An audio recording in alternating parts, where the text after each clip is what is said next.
always reminding you that kapag happy ang spouse, Magiging happy ang buong house. Welcome sa inyong lahat. Another episode, interesting topic. But before that, love, Mag-like, mag-subscribe. Social media accounts katulad ng Facebook, ng Instagram, meron din po tayo sa YouTube, TikTok, at saka ang Twitter. ang mga saloobin minsan ay hindi natin napuput into words. Sometimes we couldn't find the words to say things that we feel. Kasi nga, breaking free from what? From emotional pain. And of course, finding happiness. Some other aspect in our relationship. We're going to talk about emotional pain. And what are we to do regarding that? Talking about yung mga emotional pain na yan, na lahat naman tayo na-experience natin. May mga examples po tayo na gustong i-run down para maintindihan natin na, emotional pain pala ito. Tama yan. So, quickly, unang-una, if you are going through grief, May emotional pain yun. the feeling of loss or sadness after the death of a loved one can be emotionally painful. How many of us ang naka-experience the past 3 years since the start of the pandemic, marami sa atin ang nawala ng pamilya. Right. Isa pang example ng emotional pain ay yung pag nare-reject ka, yung tinatawag na rejection. Pwede po itong rejection by someone you care or being excluded from a group, not necessarily inside the home, no? Pero pwede din ito inside the home. So nakakaramdam po tayo ng emotional pain, and sometimes hindi din natin alam to na na-reject pala ako, hindi ko alam, kaya pala ganito yung pakiramdam ko at it affects your daily life, right? Yeah. But even rejection can happen while inside the womb ang bata. Yung pinagbubuntis. Yung nagbubuntis ka and then you somehow ayaw mo nung ipinagbubuntis mo, baby nyo, di ba? Hindi pa pinapanganak. Hindi pa pinapanganak. Huwag po tayo mag-plant ng seeds of rejection doon sa buhay nung bata na yun, kahit nasa loob pa lang ng womb. There's a connection, di ba, between the baby and then the mother. The mother, when she feels like emotionally down and all, tapos yung pa yung nasasabi, yung rejecting the baby inside the womb. Kawawa naman yung bata dahil wala pa naman siyang kamalay-malay, di ba? Hindi pa nga siya na ilalabas dito sa mundong ito. And then, reject na.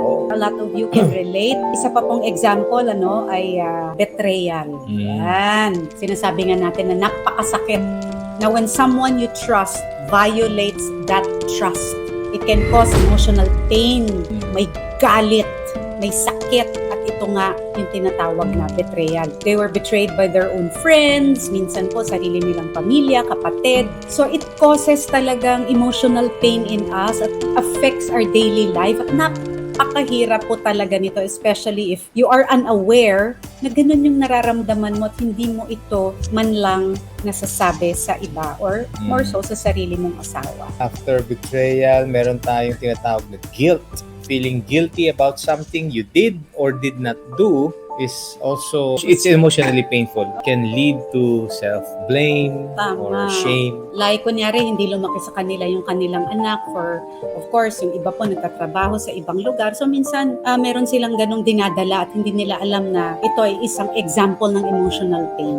Kaya kahit lumipas na ang maraming taon, hindi nila maintindihan bakit ganon yung nararamdaman nila. Lalo na kung ang response din ng mga bata ay hindi naging maganda. So, some examples ang putong sinasite namin sa inyo. At ang isa pa pong example ng emotional pain, yung tinatawag na loneliness. I don't know kung ano po yung pinagdadaanan or kung anong sakit ng damdamin. Pero this being alone or isolated can be emotionally painful. Especially po na if it persists over time, meaning medyo matagal-tagal na tong loneliness na to. At again, you do not know where it's coming from kasi nga, hindi ka aware na this is an example of emotional pain. Isa pa ay fear. Takot. Feeling afraid or anxious can be emotionally painful and can lead to feelings of helplessness or hopelessness. Oo nga, kasi takot ka. Oo. So ano ba yun? Bakit ba tayo may takot? Diba? Or bakit ba tayo natatakot? Reasons why. Ano yung triggers? Tama. You're having feelings of, I don't know what to do. O kaya, anxiety. tapos parang wala ng pag-asa Yeah, that's true. And another example is that trauma. Yan. Experiencing or witnessing a traumatic event can cause emotional pain. Ito yung tinatawag na post-traumatic stress disorder. Pag may mga trauma tayo, lalo na nung medyo maliit pa tayo at kinalakihan natin tapos hindi tayo na-process, ito yung tinatawag na unprocessed feelings. So yan, nagiging emotional pain po yan. So next, ang example po ng emotional pain, disappointment. Failing to achieve a goal or having high expectations are not met can cause emotional pain, such as feeling being let down or discouraged. Example, yung mga students, kung nakikinig po, no, yung mga wala naman pong masama to aim for that top, honor. But sometimes, for some reason, hindi po nangyari. So, ayan, may feelings of disappointment and it becomes an emotional pain already.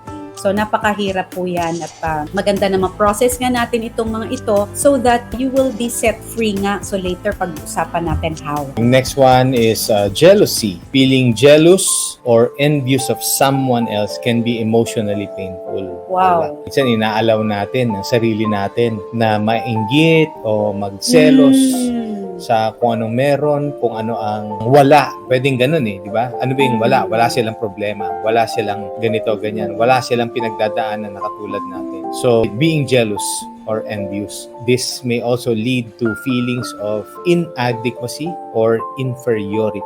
Siguro, minsan, dahil nagkukulang din tayo sa encouragement, affirmation. Tama. No one has ever spoken a word of encouragement to us. Or affirmed you. Kaya feeling mo talagang yun ang nangyari sa'yo. Last one is shame. You're feeling ashamed of something that you have done or who you are, kung sino ka, can be emotionally painful and can lead to feelings of worthlessness Now. or self-doubt. Mahirap yung Malalim pagsamasamahin lahat ng ito. No? Mga examples, no? Now, ang susi po dito, the key is you, us. Do we believe that we can overcome these kinds of emotional pain? Yeah. Yun pong tinatawag dun sa pag-break free natin, tayo po ang may hawak ng key. If we choose daily not to be overcome by these things. Kaya nga, in example po namin na, uy, wow, magiging ganun pala, rejection, anxious, yung jealousy, it causes me emotional pain pala, kaya ang hirap ko magtiwala. So ngayon, we will present po sa inyo how to overcome emotional pain and of course, find happiness. So we will give you now these things so that you'll be able to not only move forward, continue your journey in this called life. Talagang victorious po tayong lahat. Unang-una ay mag-practice tayo ng forgiveness. Ano daw ang mas madali, love? Ang magpatawad o ang humingi ng tawad? When we do not forgive. Because when we hold on to anger or resentment, it can be emotionally draining. Nakakapagod kaya talaga yan. Bigat yan sa damdamin. So, practice forgiveness by letting go of grudges or accepting that, yung people make mistakes. Yun, and all these things. Tayo po ay recipient of that forgiveness. Pinatawad po tayo ng Panginoon, di po ba? Maski hindi tayo humihingi ng tawad. Sa grasya niya, we can also export that kasi meron tayo nun. So, that's how you practice forgiveness. The next one can also be to acknowledge and accept your feelings. It is Tama. important to acknowledge and accept your emotions rather than trying to push them away or to ignore them. Allow yourself to feel what you feel without judgment. Tama. Kasi we can also put judgment to ourselves. Ina-acknowledge natin yung emotions natin without even judging ourselves. That's the reality. It's not a sad reality, but that's what we need to do. Ang susunod ay seek support.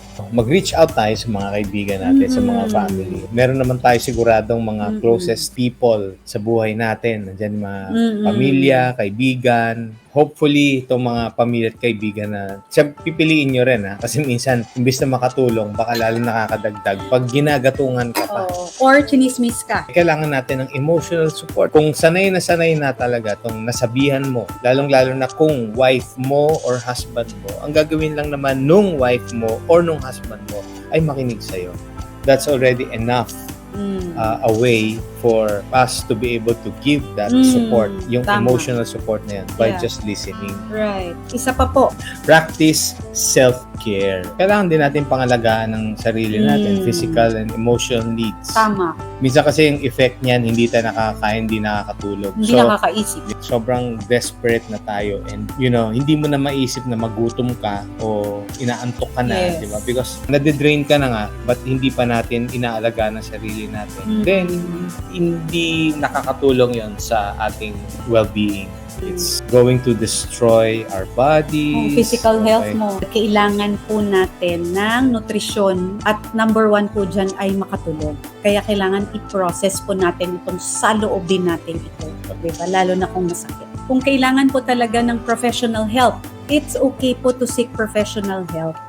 If your emotional pain is persistent or severe, seek professional help from a counselor, a marriage coach, a therapist, or kung saan po kayo na sa tingin ninyo ay pwede nyo pong puntahan. Marami po yan. They can help kasi develop coping skills. Mahalaga po tong term na to ha. You need kasi po na matulungan kayo ng coping skills and strategies paano ma-manage yung emosyon.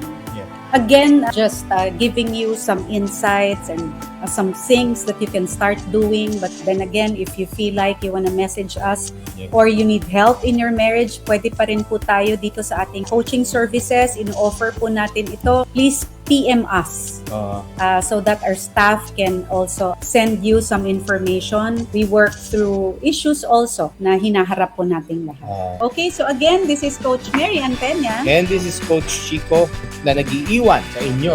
Aming lagi sinasabi, ang Bawat pamilya may pag-asa. Happy spouse! Happy house!